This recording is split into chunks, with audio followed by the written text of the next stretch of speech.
Pakistan occupied Kashmir हमारे देश का वो अभिन्न हिस्सा है जिसे पाकिस्तान ने फर्स्ट कश्मीर वॉर ऑफ 1947 से इलीगली ऑक्युपाई करके रखा है।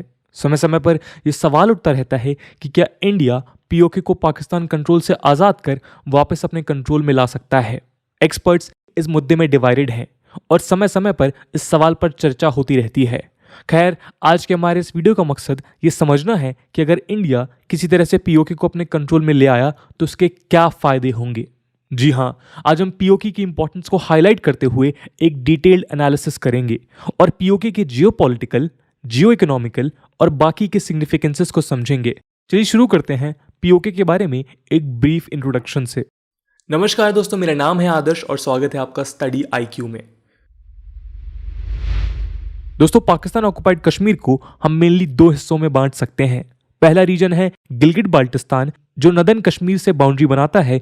दूसरा रीजन है वेस्टर्न कश्मीर का एक पोर्शन जिसे पाकिस्तान आजाद कश्मीर बोलता है।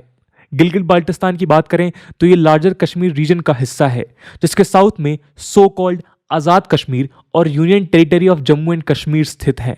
इसके वेस्ट में पाकिस्तान प्रोविंस ऑफ खैबर पख्तूनख्वा है। नॉर्थ में ये अफगानिस्तान के वाखान कॉरिडोर के साथ, नॉर्थ ईस्ट में चाइना के शिनजियांग प्रोविंस के साथ और साउथ ईस्ट में लद्दाख के साथ बाउंड्री शेयर करता है। द सो कॉल्ड आजाद कश्मीर की बात करें तो वेस्ट में ये पाकिस्तान प्रोविंस खैबर पख्तूनख्वा, साउथ में पाकिस्तानी प्रोविंस पंजाब और ईस्ट में लाइन ऑफ कंट्रोल के across Indian union territory of Jammu and Kashmir के साथ बाउंड्री शेयर करता है। पूरे पीओके की बात करें तो वो Indian control territories Jammu, Rajouri, पूंछ, बारामूला, कुपवारा, बंडीपोरा, कारगिल और लेह के साथ अपनी बाउंड्री बनाता है अक्रॉस लाइन ऑफ कंट्रोल या LOC. Currently the former princely state of Jammu and Kashmir का हाफ एरिया इंडिया के कंट्रोल में है। 1/3 एरिया पाकिस्तान के कब्जे में है और बाकी बचा हुआ हिस्सा अक्साई चिन्ह है जिस पर चाइना का कब्जा है। एरिया की बात करें तो farmer princely state of Jammu and Kashmir का टोटल एरिया लगभग 2.2 लाख स्क्वायर किलोमीटर था, जिसमें से लगभग 1.01 लाख स्क्वायर किलोमीटर का एरिया इंडिया के पास है और लगभग 84,000 स्क्वायर किलोमीटर का एरिया पाकिस्तान के पास। इस ब्रीफ इंट्रो के बाद अब चलते हैं पाकिस्तान ऑक्युपाइड कश्मीर के सिग्निफिकेंस की तरफ और जानते हैं कि what will India gain from PoK. दोस्तों, पाकिस्तान ऑक्युपाइड कश्मीर का सबसे बड़ा इंपॉर्टेंस जियो स्ट्रैटेजिक और जियो पॉलिटिकल है, जिसके चलते ही शायद पाकिस्तान ने इसे 1947 में इन्वेड किया था। अगर आप पीओके को मैप में देखेंगे तो पाएंगे कि ये रीजन इंडिया को 3 देशों के साथ कनेक्ट करता है, पाकिस्तान, अफगानिस्तान और चाइना। पाकिस्तान इंडिया का ओल्डेस्ट राइवल है जिसने दशकों से इंडिया के खिलाफ एक प्रॉक्सी वॉर छेड़ रखा है। पाक सपोर्टेड टेररिज्म आज हमारे देश के लिए सबसे बड़ा सिक्योरिटी थ्रेट भी है और इस टेररिज्म को सपोर्ट करने के चैनल्स या तो इसी पाकिस्तान ऑक्युपाइड कश्मीर में है या फिर इसके एडजेसेंट प्रोविंस खैबर पख्तूनख्वा में। चाहे विंटर्स में इलीगली टेररिस्ट को इंडियन बाउंड्रीज में भेजना हो या फिर आर्म्स सप्लाई और ट्रेनिंग प्रोवाइड करना हो, ये सब लार्जली पीओके और आसपास के टेरर कैंप से ही होता है। आपको याद होगा जब इंडिया ने बालाकोट एयर स्ट्राइक में टेरर कैंप्स को डिस्ट्रॉय किया था।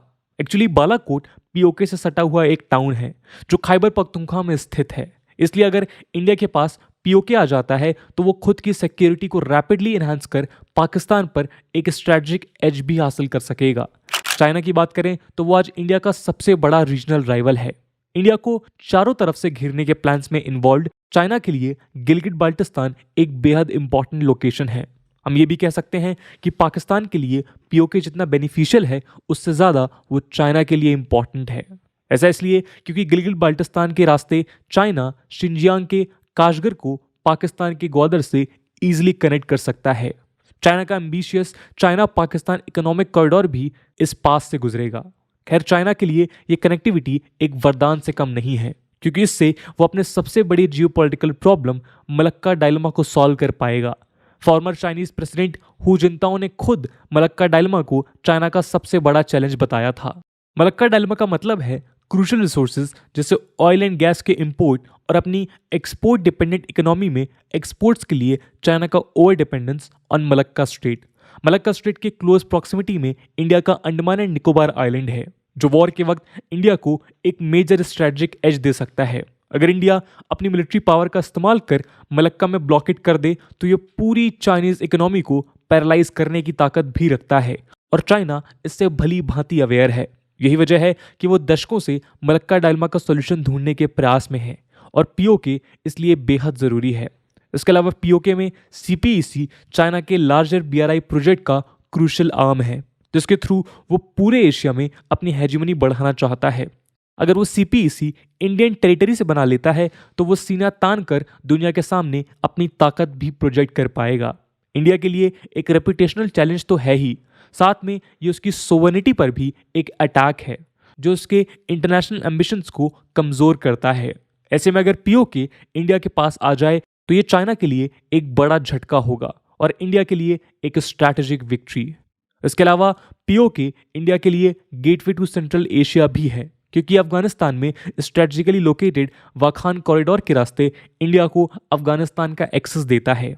Central Asia as a region India के लिए कई वजहों से ज़रूरी है। ये रीजन रिसोर्स रिच है, इंडियन प्रोजेक्ट्स के लिए इम्पॉर्टेंट मार्केट है और इंडिया के रीजनल एम्बिशंस के लिए उसका एक्सटेंडेड नेबरहुड भी। लेकिन पीओके पर पाकिस्तानी कंट्रोल इंडिया के सेंट्रल एशिया में एक्सेस को ब्लॉक कर देता है और उसे ईरान जैसे देशों का सहारा लेना पड़ता है। इसके अलावा अफगानिस्तान हमेशा से ही ग्लोबल पावर्स के लिए एक बफर स्टेट की तरह देखा गया है। पहले ब्रिटिशर्स ने नेपोलियन के थ्रेट से ब्रिटिश इंडिया को बचाने के लिए, फिर यूएसएसआर ने अमेरिकन थ्रेट से खुद को बचाने के लिए और फिर अमेरिका ने खुद की हेजिमनी को इंश्योर करने के लिए अफगानिस्तान को कंट्रोल करने की कोशिश की। ऐसे में इंडिया अगर फ्यूचर में साउथ एशिया और उसके आसपास के एरियाज में अपना इन्फ्लुएंस बढ़ाना चाहता है तो वह अफगानिस्तान के सपोर्ट के बिना कठिन होगा।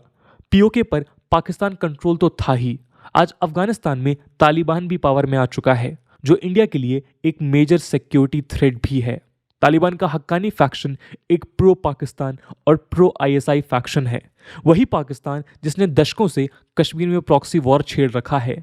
तालिबान का पावर में आना और उसका पाकिस्तान और आईएसआई के साथ नेक्सस ये डर पैदा करता है कि शायद आने वाले वक्त में इंडिया के इंटरनल सिक्योरिटी थ्रेट्स और ज़्यादा बढ़ जाएंगे। इसलिए अफगानिस्तान के कॉन्टेक्स्ट में भी पीओके इंडिया के लिए बेहद ज़रूरी है। टोटलिटी में बात करें तो आज एक एंटी इंडिया चाइना पाक तालिबान नेक्सस की बातें भी जोर पकड़ रही हैं और इस नेक्सस में पीओके एक महत्वपूर्ण सूत्रधार है। इसलिए अगर इंडिया के पास पीओके आ जाए तो इस नेक्सस को काउंटर करना इंडिया के लिए बेहद आसान हो जाएगा।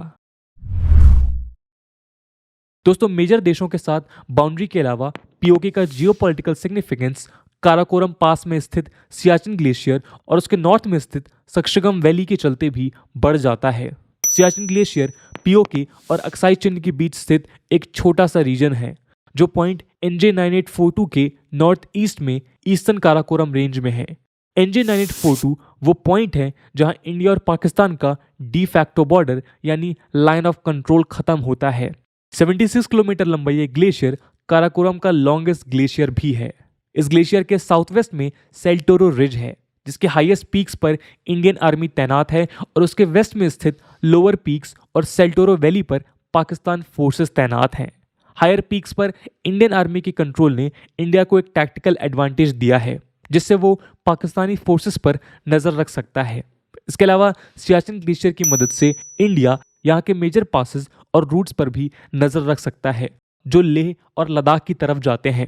इसके अलावा सियाचिन ग्लेशियर काराकोरम पास से काफ़ी क्लोज है जहाँ से क्रूशल काराकोरम हाईवे और सीपीईसी गुजरते हैं।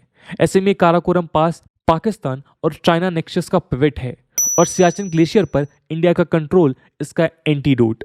और आखिर में सियाचिन ग्लेशियर के नॉर्थ में सक्शगम वैली है जो खुद भी एक इम्पॉर्टेंट इंडियन टेरिटरी है जिसे पाकिस्तान ने 1963 में इलीगली चाइना को गिफ्ट कर दिया था। कई एक्सपर्ट्स मानते हैं कि सियाचिन ग्लेशियर ओनली बैरियर है जिसने इतने सालों से कश्मीर में चल रहे प्रॉब्लम्स में पाकिस्तान और चाइनीज फोर्सेस के नेक्सस को रोका है। अगर सियाचिन में पाकिस्तान और चाइना एक हो जाते तो इंडिया की नेशनल सिक्योरिटी के लिए ये टू फ्रंट चैलेंज एक बड़ा खतरा हो सकता था। इसलिए इंडियन गवर्नमेंट 1984 के ऑपरेशन मेघदूत के बाद इस हाईएस्ट और मोस्ट इनहैबिटेबल बैटलफील्ड में करोड़ों खर्च करती है। लेकिन अगर पूरे पीओके में इंडिया का कंट्रोल हो जाए तो सियाचिन में इतने सारे पैसे खर्च करने की शायद ज़रूरत भी ना पड़े। खैर जियोपॉलिटिक्स और नेशनल सिक्योरिटी के अलावा पीओके का इकोनॉमिकल इंपॉर्टेंस भी बेहद जरूरी है, जिसके बिना ये वीडियो अधूरा है।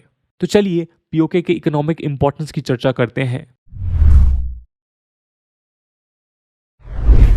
दोस्तों कश्मीर में पाकिस्तान का अगला सबसे बड़ा इंटरेस्ट शायद वहां का वाटर रिसोर्स है। एक्सपर्ट्स का दावा है कि कश्मीर के वाटर रिसोर्सेज और रिवर्स पाकिस्तान की एग्रीकल्चर डोमिनेटेड इकोनॉमी, वहां के सिटीजन्स की डेली नीड्स और इंडस्ट्रीज के लिए सबसे बड़ी लाइफलाइन है।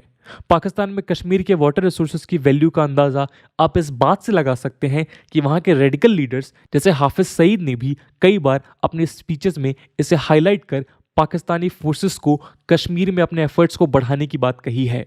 पीओके के एक प्रोमिनेंट नेता सरदार सिकंदर हयात ने तो 2003 में ये तक कह दिया कि बिना कश्मीर के पाकिस्तान रेगिस्तान या डेजर्ट बन जाएगा। ये सब इसलिए क्योंकि इंडस, झेलम, चेनाब, रवि, ब्यास और सतलज मिलकर पाकिस्तान का मेन ड्रेनेज सिस्टम बनाती हैं। कश्मीर वो जगह है जहां से इनमें से 4 नदियां बहती हैं, इंडस, झेलम, चेनाब और रवि। हालांकि इंडिया और पाकिस्तान ने 1960 में इंडस वाटर ट्रीटी साइन की थी, लेकिन पाकिस्तान को ये डर रहता है कि वॉर के वक्त कहीं इंडिया इन वाटर्स को ब्लॉक ना कर दे। खैर बाकी नदियों में तो इंडिया का कंट्रोल है, लेकिन पीओके से 2 इंपॉर्टेंट नदियां जैसे इंडस और झेलम फ्लो करती हैं। अगर इंडिया के पास पीओके आ जाएगा तो उसके पास यहां से फ्लो हो रही नदियों का भी कंट्रोल आ जाएगा। इंडस वाटर ट्रीटी के तहत इंडस, झेलम और चेनाब के वाटर्स पर कंट्रोल तो पाकिस्तान का ही रहेगा, लेकिन टेरिटोरियल कंट्रोल से इंडिया वॉर के वक्त इन रिवर्स को वेपनाइज कर सकता है। वाटर रिसोर्स के अलावा एक और मुद्दा बेहद इंपॉर्टेंट है और वो है हाइड्रो पावर जनरेशन। दोस्तों भले ही इंडस वाटर ट्रीटी ने कश्मीर से फ्लो होने वाली 3 नदन रिवर्स के वाटर पर कंट्रोल पाकिस्तान को दिया है, लेकिन इंडिया के पास इन रिवर्स पर हाइड्रो पावर प्लांट्स बनाने की परमिशन है। ये परमिशन इंडिया की पावर जनरेशन कैपेबिलिटीज को और बूस्ट करेंगी अगर पीओके इंडिया में आ जाए तो। जियो इकोनॉमिक्स के एंगल से इंडिया के लिए पीओके पर कंट्रोल उसकी एनर्जी नीड्स के लिए भी बेहद आवश्यक है, जो सेंट्रल एशिया देश जैसे तुर्कमेनिस्तान से पूरी हो सकती है। Turkmenistan, Afghanistan, Pakistan, India pipeline या तापी के बारे में आप जानते ही हैं, जो इंडिया और पाकिस्तान के खराब रिश्तों के चलते शायद कभी भी ऑपरेशनल नहीं हो पाएगा। इसके अलावा पीओके पर पाकिस्तान के कंट्रोल के चलते इंडिया का डायरेक्ट एक्सेस टू अफगानिस्तान भी ब्लॉक्ड है। पर अगर पीओके इंडिया के पास आ जाए तो ये हेडेक खत्म हो जाएगा और इंडिया डायरेक्टली सेंट्रल एशिया के रास्ते अपनी एनर्जी नीड्स को फुलफिल कर पाएगा। दोस्तों एनर्जी के कॉन्टेक्स्ट में एक और मुद्दा यहाँ जरूरी है।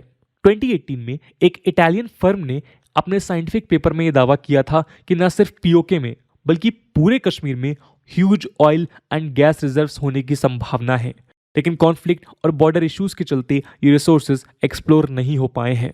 अगर पीओके पर इंडिया अपना कंट्रोल एस्टैब्लिश कर ले तो कश्मीर के रिसोर्सेज न सिर्फ कश्मीरियों के डेवलपमेंट में काम आएंगे बल्कि ये पूरे भारत के इकोनॉमिक ग्रोथ में कंट्रीब्यूट कर सकेंगे।